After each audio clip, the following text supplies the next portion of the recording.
سلام۔ آج کی اس خاص گفتگو میں ہم تاریخ کے بالکل ابتدائی اوراق پلٹنے والے ہیں۔ جی ہاں، انسانی تہذیب کی بالکل شروعات۔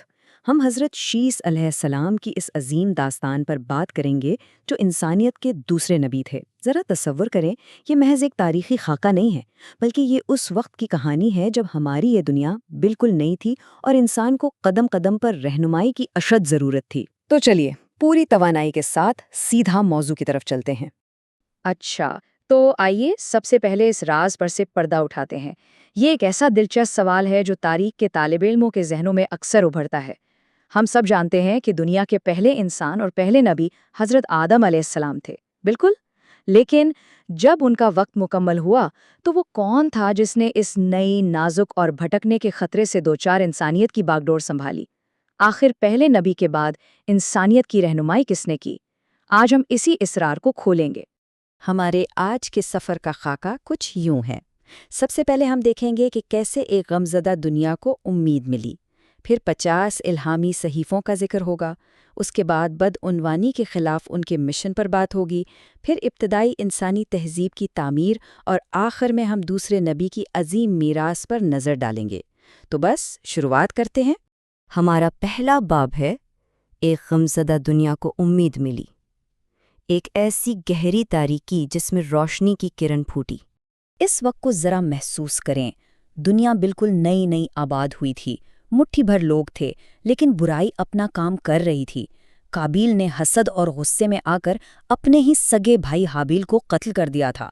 اس پہلے اندوہناک قتل پر حضرت آدم علیہ السلام کا دل بری طرح ٹوٹ گیا اور پوری دنیا ایک گہرے دکھ اور مایوسی کی لپیٹ میں آ گئی۔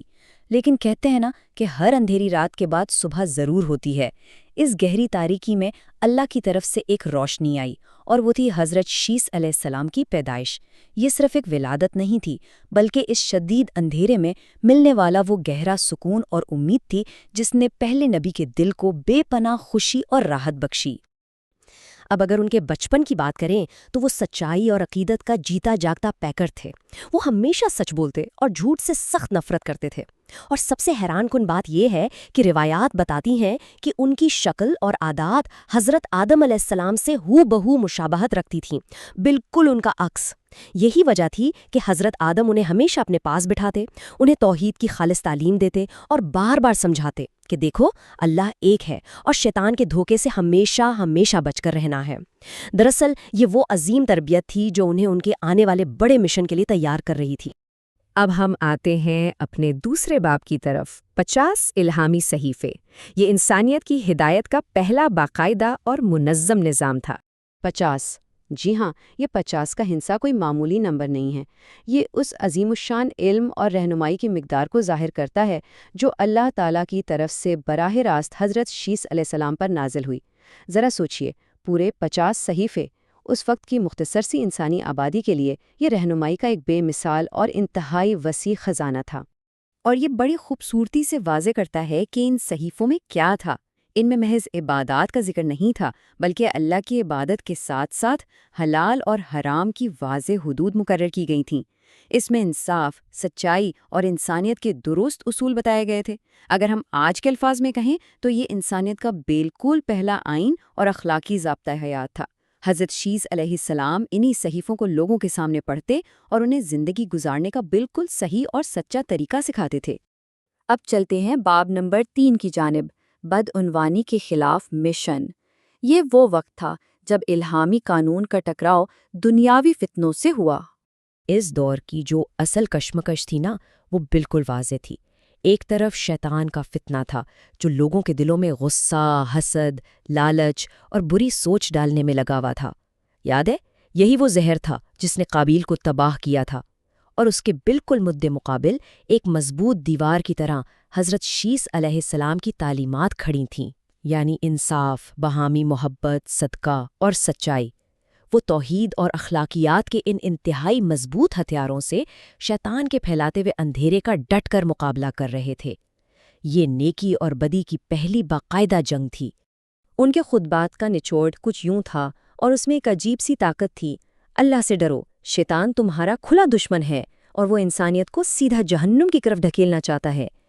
جب وہ لوگوں کو شیطان کے دھوکے میں آ کر بھٹکتے ہوئے دیکھتے تو انتہائی درد اور فکرمندی سے انہیں خبردار کرتے، اور جانتے ہیں ان کی آواز میں اتنی تاثیر، اتنا درد تھا کہ جب وہ یہ انتباہ کرتے تو بہت سے لوگ رو پڑتے، اپنے گناہوں سے توبہ کرتے اور فوراً سیدھے راستے پر واپس آ جاتے۔ یہاں سے ہم بڑھتے ہیں چوتھے باب کی طرف، ابتدائی انسانی تہذیب کی تعمیر۔ اب ہم روحانی تعلیمات سے نکل کر زندگی گزارنے کے عملی اور ٹھوس پہلوؤں کی طرف جا رہے ہیں۔ تو آئیے آگے بڑھتے ہیں اور دیکھتے ہیں کہ یہ سب مل کر کیسے ایک معاشرے کی بنیاد بنتا ہے۔ تہذیب کے بالکل ابتدائی قدم کے طور پر حضرت شیس علیہ السلام نے لوگوں کو محض دعائیں نہیں سکھائیں، بلکہ عملی طور پر زندہ رہنے کے ہنر سکھائے۔ جسم کو ڈھانپنے کے لیے کپڑے سینا، رہنے کے لیے گھر اور باقاعدہ عمارتیں بنانا، اور سب سے اہم بات، زمین پر سخت محنت کر کے کھیتی باڑی کرنا۔ دراصل یہ تاریخ کے وہ پہلے اور ٹھوس قدم تھے جنہوں نے انسان کو ایک بکھری ہوئی زندگی سے نکال کر ایک منظم اور شاندار تہذیب کے راستے پر ڈال دیا۔ لیکن یہ ہنر صرف پیٹ پالنے یا جسمانی بقا کے لیے نہیں تھے، انہوں نے ایک باقاعدہ اور بڑا ہی شاندار معاشی فلسفہ دیا۔ ان کا پیغام تھا، محنت کرو، رزق اللہ دے گا، اور اپنی زندگی صرف حلال طریقے سے گزارو۔ حضرت شیس علیہ السلام نے محنت اور رزق حلال کو آپس میں ایک مضبوط زنجیر کی طرح جوڑ دیا۔ انہوں نے سکھایا کہ کسی بھی معاشی نظام کی بنیاد 100% ایمانداری پر ہونی چاہیے۔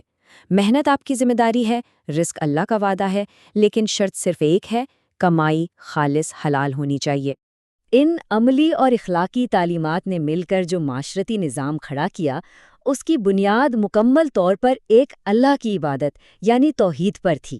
یہ ایک ایسا زبردست نظام تھا جہاں ظلم کی کوئی گنجائش نہیں تھی، لوگوں کے درمیان محبت تھی، جھوٹ کو برا سمجھا جاتا تھا، غریبوں کا ہاتھ بٹایا جاتا تھا، اور سب سے اہم بات، معاشرے میں مساوی انصاف تھا، کوئی اونچا یا نیچا نہیں۔ یہ واقعی ایک ایسا مثالی اور متوازن معاشرہ تھا جس کی ضرورت سچ کہوں تو آج ہمیں سب سے زیادہ ہے۔ اور اب ہم اپنے آخری باب میں داخل ہوتے ہیں، دوسرے نبی کی میراث۔ وقت گزرنے کے ساتھ ساتھ ذمہ داریاں کیسے اگلی نسل تک پہنچیں۔ وقت کا پہیہ چلتا رہا، اور جب حضرت آدم علیہ السلام کا آخری وقت قریب آیا تو انہوں نے تاریخ کی ایک بڑی ہی اہم وصیت کی۔ انہوں نے فرمایا، اے میرے بیٹے شیس، اللہ کے دین کو سنبھالنا، لوگوں کو سچائی کا راستہ دکھانا اور انہیں ظلم اور گناہ سے سختی سے روکتے رہنا۔ یہ محض ایک باپ کی بیٹے کو نصیحت نہیں تھی، یہ پوری انسانیت کی رہنمائی کی منتقلی تھی۔ اور ساتھ ہی حضرت آدم نے اپنی قوم کو بھی واضح حکم دیا کہ وہ ہر صورت میں حضرت شیس علیہ السلام کی پیروی کریں، کیونکہ اب وہ ان کے غیر متنازع نبی تھے۔ تو یہاں سب سے اہم نقطہ یہ ہے کہ حضرت شیس علیہ السلام نے اتنی بڑی تہذیب کی بنیادیں تو رکھ دیں، لیکن ان کی اپنی ذاتی زندگی کیسی تھی؟ وہ مکمل طور پر ہر لحاظ سے اللہ کی رضا کے لیے وقف تھیں۔ ان کی اصل پہچان ان کی لمبی راتوں کی عبادات، ان کی گہری دعائیں اور مسلسل ذکر تھا۔ یعنی ایک طرف وہ تہذیب کے معمار تھے اور دوسری طرف ایک انتہائی عاجز بندے۔ ان کی اسی بے پناہ روحانیت اور سادگی کو دیکھ کر لوگ پروانوں کی طرح ان کی طرف کھنچے چلے آتے تھے۔ ایک طویل عرصے تک اس دنیا کو دین اور دنیاوی ہنر سکھانے کے بعد بالآخر حضرت شیس علیہ السلام اس دنیا سے رخصت ہو گئے، لیکن وہ ایسے دیر پا اسباق چھوڑ گئے جو آج تک زندہ ہیں۔ کیا اسباق؟ یہ کہ شیطان ہمیشہ ہر حال میں دھوکہ دیتا ہے، عبادت ہر چیز پر مقدم ہے، علم پھیلانا ہمارا سب سے بڑا فریضہ ہے، سچائی اور انصاف ہی معاشروں کو بلندی تک لے جاتے ہیں، اور یقیناً نیک اولاد والدین کے لیے ایک بہت بڑا انعام اور سکون ہوتی ہے۔ اور اب اس پوری داستان کو سمیٹتے ہوئے ایک انتہائی اہم سوال ہم سب کے سامنے کھڑا ہے۔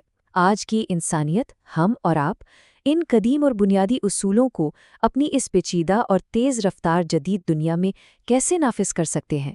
سوچنے کی بات ہے نا؟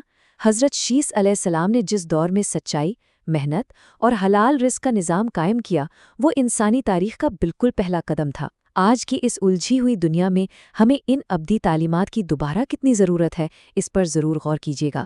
آج کی اس خاص بحث میں ہمارے ساتھ رہنے کا بے حد شکریہ۔ علم اور تاریخ کے اس شاندار سفر میں جلد ہی ایک اور نئے موضوع کے ساتھ آپ سے ملاقات ہوگی۔ تب تک کے لیے اپنا خیال رکھیے۔